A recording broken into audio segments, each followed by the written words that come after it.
Well, SolGold is a mining exploration company with interests in Ecuador and as far away as the Solomon Islands and Queensland. Well, the company chief executive, Nick Mather, is convinced that the company is going to be a success, and he joins me now. So, Nick, the company is going to be a success. You're looking at Ecuador in particular because I've read that you believe in the geology in the Cascabel part of Ecuador. You believe in it. Yeah, I really do believe in it, Sarah. The company made a top-down decision to really focus on the copper exploration skills that we developed in Solomon Islands over the past 10 years, and we're applying those now to one of the most richly endowed copper provinces in the world. We believe that if you want to find a big elephant, you should go somewhere where there are big elephants.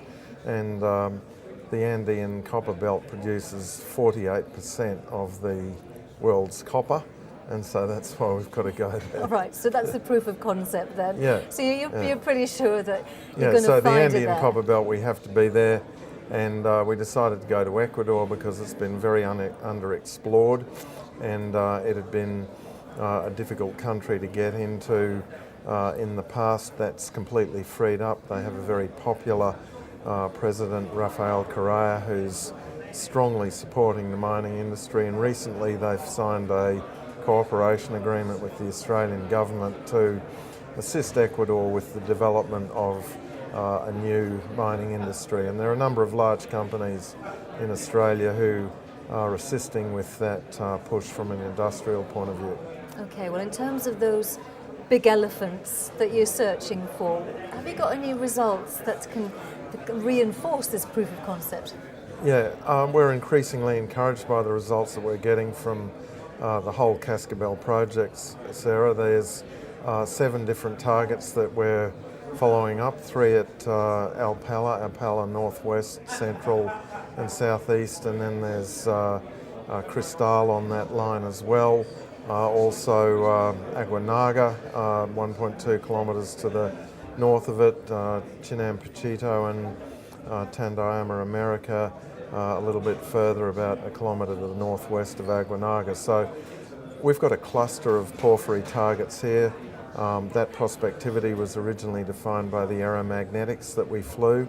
That was the smoke that led to the fire. The fire that we find is located in these 7 different targets, and very strong anomalism in copper, molybdenum and gold with all the right mineral zonations. So the very first of these targets that we've drilled at Alpala has yielded 3 very high grade long intersections in holes 5, 9 and 12, and these put Alpala Central in the top of the table of high quality copper porphyry prospects in the world. We're in the company of projects like Grasberg, Oyo Tolgai,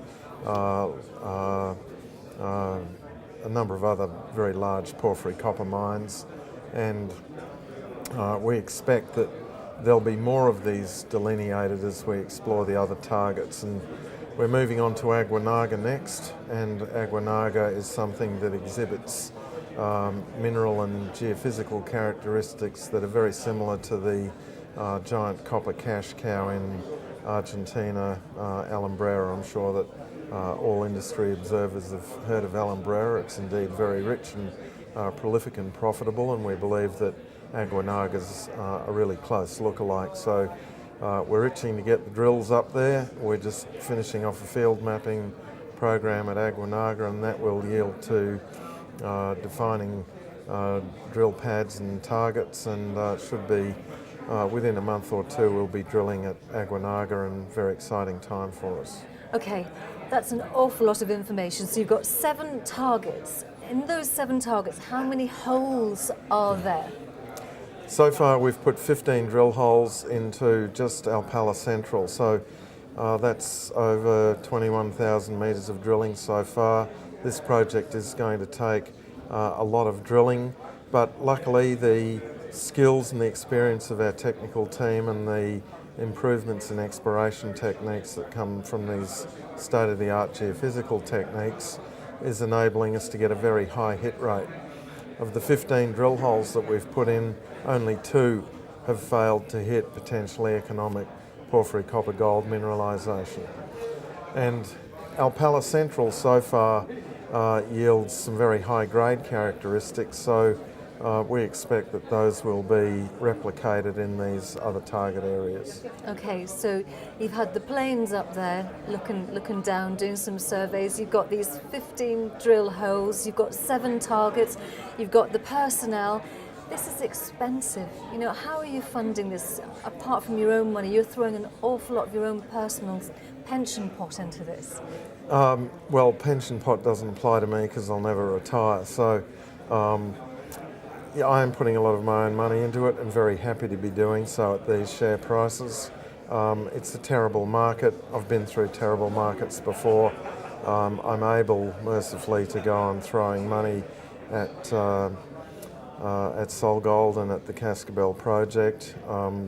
There are an increasing number of similarly loyal, well-heeled shareholders who can also do the same thing. So I don't expect that we're ever going to run out of money, and I do expect that the increasing high grade and quality characteristics of this project will attract more large institutional investors as the project matures. So you're hopeful that the institutional investors will come on board, although you don't really need them, you've told me, because, you know, there's plenty of cash, or there is cash. But what about... Well, we would like to have more institutional investors. It's very difficult getting share price up when you're, not getting the assistance of institutions. But look, I think once the equities and the metals markets turn, and they will turn because they always have, they will look around for the world's best copper projects that are emerging, and I've heard it said by a number of industry commentators that Cascabel represents the second best undeveloped and underexplored copper project in the world at the moment, and very glad to hear it. So it's underexplored, but you're throwing a lot of your own money into it. What about potential partners? Are they getting wind of this project as well? We have a procession of large companies that come for visits to Cascabel. They're all variably impressed by it. I think that once we get the project a bit more mature, they'll probably start making overtures. And the reason for that is Cascabel's grade. At any copper price, any producer wants high-grade replacement for its depleting inventory, and Cascabel offers the world's copper miners that opportunity. Okay, so Ecuador Cascabel could be a company maker. I have no doubt that Cascabel's going to be a company maker for SolGold and its shareholders, Sarah. Okay. No doubt at all. I know we should really end there because it's a lovely way to end a conversation, but we haven't mentioned the Solomon Islands and Queensland. Is that just an aside at the moment, a distraction? Is that still a focus? It's certainly not a focus, but it's not a distraction because we're not doing any work on them at the moment. Cascabel is so outstanding that that's where the effort and the money's going. The projects in Solomon Islands do offer significant upside and potential, but we can't afford the time or the money at the moment to go and investigate that.